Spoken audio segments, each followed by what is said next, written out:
ان الدین عند اللہ الاسلام۔ عزیزان محترم، السلام علیکم ورحمۃ اللہ وبرکاتہ۔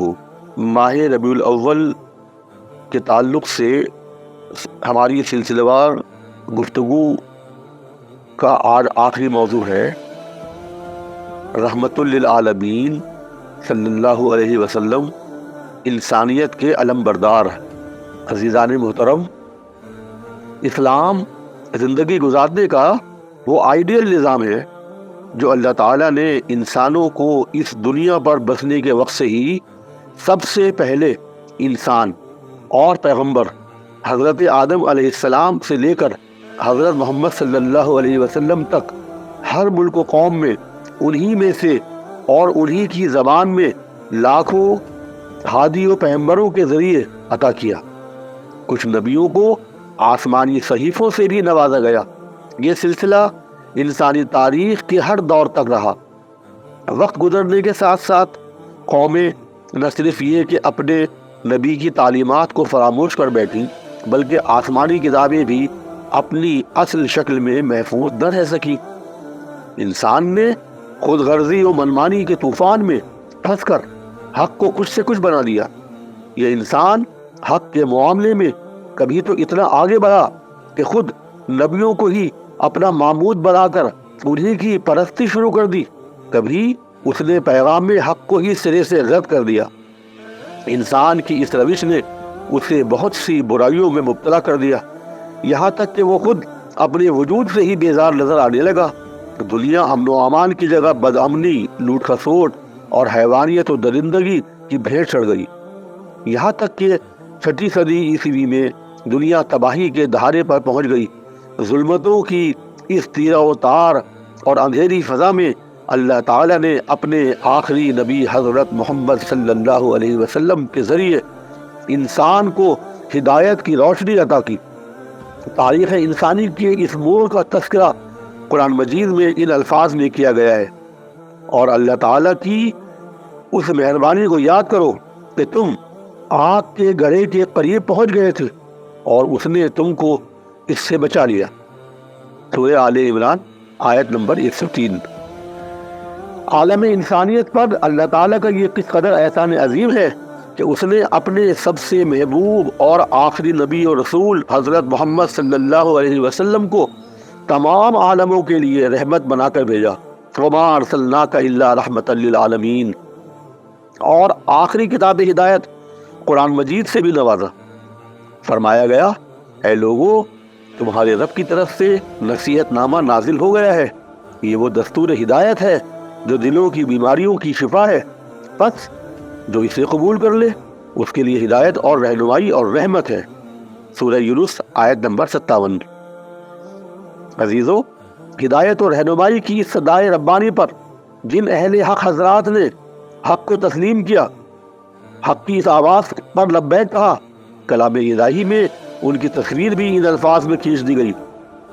شکر ہے اس اللہ کا جس نے ہم کو یہاں تک پہنچایا، اور ہم یہاں تک پہنچنے والے نہ تھے اگر اللہ ہماری رہبری کا سامان نہ کرتا۔ بے شک ہمارے رب کے رسول و پیغمبر حق لے کر آئے جو ہماری ہدایت کا ذریعہ بنا۔ سورہ الاعراف آیت نمبر 43۔ آخری آسمانی کتاب ہدایت قرآن مجید سے متعلق خود حضرت محمد صلی اللہ علیہ وسلم نے اپنے آخری خطبہ حجۃ الوداع میں فرمایا، میں نے تمہارے درمیان ایک ایسی چیز چھوڑی ہے جس کو اگر تم مضبوطی سے تھامے رہو گے تو کبھی گمراہ نہ ہوگے، وہ اللہ کی کتاب قرآن ہے۔ عزیزوں، اس دنیا میں انسان کا مختصر اور متعین قیام، پھر انتقال، پھر دوبارہ اٹھائے جانے، پھر روز جزا و سزا اور انسان کے ایک ایک عمل کا حساب دینے، اور پھر ابد الآباد کی زندگی، حیات دوام کا نظریہ انسان میں اللہ کا ڈر اور اس کی مرضی کے مطابق زندگی گزارنے کا احساس پیدا کرتا ہے۔ انسانی زندگی کو 2 حقوق اور ذمہ داریوں سے لیس کیا گیا ہے، ایک اللہ کا حق، دوسرے بندوں کا حق۔ بندے پر اللہ کا حق یہ ہے کہ وہ صرف اسے ہی اپنا مالک اور آقا سمجھے اور صرف اس کی عبادت اور اطاعت اور بندگی کی جائے، اس کی ذات اور صفات میں کسی کو بھی اس کا شریک نہ ٹھہرایا جائے۔ اس بنیادی نظریے کے ساتھ انسان کو سماج سے جوڑ کر بندوں کا حق ادا کرنے کا حکم دیا گیا۔ نہ صرف انسانی زندگی کے تمام معاملات بلکہ عبادات کا سارا نظام بھی اسلام نے انسانی مساوات، انسانی ہمدردی، خیرخواہی اور آپسی میل جول کی بنیاد پر قائم کیا ہے۔ چھوت چھات، اونچ نیچ اور کبر و انا، غرور، بڑائی، تکبر کے ہر دروازے کو ہمیشہ کے لیے بند کر دیا ہے۔ فرمان الہی ہے، اے لوگو، ہم نے بلا شبہ تم سب کو ایک ہی مرد اور ایک ہی عورت سے پیدا کیا ہے، اور ہم نے تمہیں خاندانوں اور قبیلوں کی شکل دی تاکہ تم ایک دوسرے کو پہچان سکو۔ تم سب برابر اور بھائی بھائی ہو، تم میں کوئی اونچ نیچ نہیں۔ بلا شبہ اللہ تعالیٰ تم میں زیادہ بہتر اور عزت والا وہی شخص ہے جو تم میں سب سے زیادہ اللہ سے ڈرنے والا ہے۔ سورہ الحجرات آیت نمبر 13۔ تمام انسان ایک ہی جسم کا حصہ ہے۔ انسانوں میں اللہ کا پیارا وہی ہے جو اس کے بندوں کو زیادہ سے زیادہ فائدہ پہنچائے۔ عزیزو، بس ایمان کا تقاضا ہے کہ حق و انصاف اور حسن سلوک اور احسان سے کام لیا جائے اور اس میں کوئی امتیاز نہ برتا جائے۔ جس طرح رب العالمین کی محبت عام ہے اور ارحم الراحمین ہے، اس کے بندوں کی بھی یہی شان ہونی چاہیے کہ وہ سب کے ساتھ رحم و کرم کا معاملہ کریں۔ حضرت محمد صلی اللہ علیہ وسلم کی سیرت اور اسلامی تاریخ کے واقعات انسانیت کے ان جواہر باروں سے بھرے پڑے ہیں۔ اسلام نے حسن سلوک اور بھائی چارے کا یہ معیار پوری انسانیت کے لیے قائم کیا ہے۔ یہ حکم دیا گیا کہ ہر موقع پر عدل و انصاف سے کام لو، ہر حال میں انصاف کرو، چاہے اس کی طرف سے تمہیں کوئی ناراضگی کیوں نہ ہو۔ عزیزوں، حضرت محمد صلی اللہ علیہ وسلم نے ظلم، زیادتی، لڑائی جھگڑا، فضول لغو العیانی، بیکار گفتگو، بیکار باتیں، بیکار کام، حرام حلال وغیرہ اور حسن سلوک کو برتنے کا یہ لافانی پیغام دیا ہے۔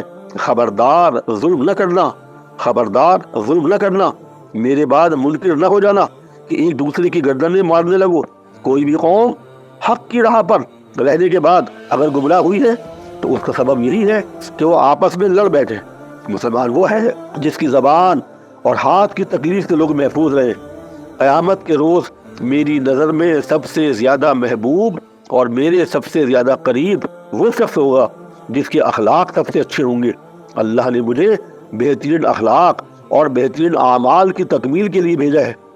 آپ نے فرمایا، ایک میٹھا بول اور کسی بات پر چشم پوشی اس صدقہ و خیرات سے بہتر ہے جس کے پیچھے دکھ ہو۔ قرآن پاک کی آیت ہے۔ بدگمانی سے بچو کیونکہ بعض گمان گناہ ہوتے ہیں۔ اللہ تعالیٰ فرماتا ہے، بدگمانی سے بچو کیونکہ بعض گمان گناہ ہوتے ہیں، اور نہ کسی کی ٹوہ میں رہو، اور نہ ہی تم میں سے کوئی کسی کی غیبت کرے۔ کیا تم میں سے کوئی یہ بات پسند کرے گا کہ اپنے مردہ بھائی کا گوشت کھائے؟ تم اس سے نفرت کرو گے۔ اللہ سے ڈرتے رہو، اللہ توبہ قبول فرمانے والا ہے۔ سورہ الحجرات آیت نمبر 12۔ یہ بھی فرمایا گیا، وعدہ پورا کرو، قیامت کے دن وعدے کے بارے میں لازمی طور پر پوچھا جائے گا۔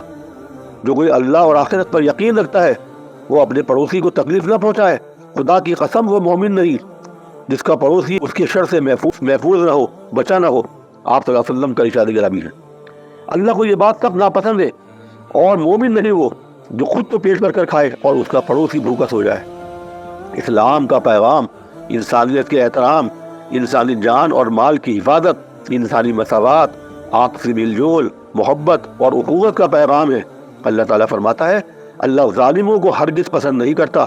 اللہ کو وہ لوگ پسند ہیں جو غصے کو پی جاتے ہیں اور دوسروں کے قصور معاف کرتے ہیں۔ اللہ اس بات کو ہرگز پسند نہیں کرتا کہ آدمی بدگوئی پر، بری بات پر اپنی زبان کھولے، سوائے اس کے کہ کسی پر ظلم کیا گیا ہو۔ تم ظاہر و باطن میں بھلائی ہی کیے جاؤ، یا کم از کم برائی کو نظر انداز ہی کر دو۔ تو اللہ کی صفت بھی یہی ہے کہ وہ بڑا معاف فرمانے والا ہے۔ آپ صلی اللہ علیہ وسلم نے فرمایا، بہادر وہ نہیں جو کشتی میں غالب آ جائے، بہادر وہ ہے جو غصے کے وقت اپنے آپ پر قابو رکھے۔ غصہ ترک کر دینا اللہ کے غضب کو دور کرتا ہے۔ غصہ عیب کی چیز ہے، نرمی سے انسان میں زینت پیدا ہوتی ہے۔ عزیزوں، حضرت محمد صلی اللہ علیہ وسلم کا پیغام رہتی دنیا تک انسانوں کے لیے انسانیت اور رحمت کا پیغام ہے۔ اس پیغام میں ظلم، تشدد، ہلاکت کو بدترین گناہ اور سخت جرم قرار دیا گیا ہے۔ جنگ کی اجازت صرف اسی نازک موقع پر دی گئی جب ظالم کا ظلم حد سے زیادہ بڑھ کر انسانیت کے لیے خطرہ نہ بن جائے۔ اسلام اس بات کو قطعاً برداشت نہیں کر سکتا کہ اس دھرتی پر بسے لوگوں پر کوئی ظلم کرے، انسانی پھولوں سے کھلے اس گلشن کو کوئی خون نہب سے ویران اور برباد کرے۔ ایک موقع پر آپ صلی اللہ علیہ وسلم نے فرمایا، اپنے بھائی کی مدد کرو، خواہ ظالم ہو یا مظلوم۔ صحابہ رضی اللہ تعالیٰ علیہم اجمعین نے پوچھا، یا رسول اللہ، مظلوم کی مدد کی بات تو سمجھ میں آتی ہے، لیکن یہ ظالم کی مدد کیسے؟ آپ صلی اللہ علیہ وسلم نے فرمایا، ظالم کی مدد یہ ہے کہ اسے ظلم سے روک دیا جائے۔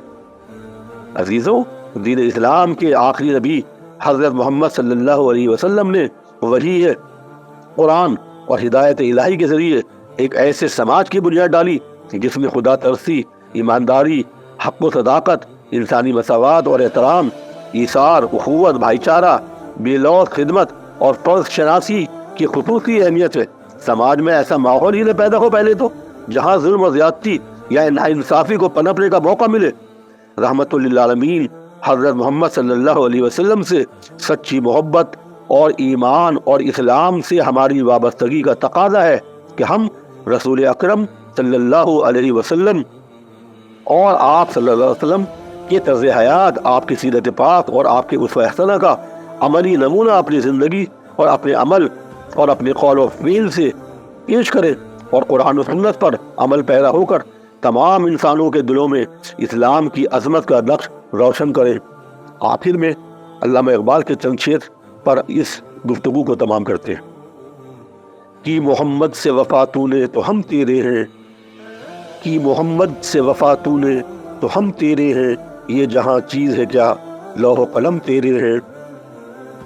کوئی اندازہ کر سکتا ہے اس کی زور بازو کا، نگاہ مرد مومن سے بدل جاتی ہے تقدیریں۔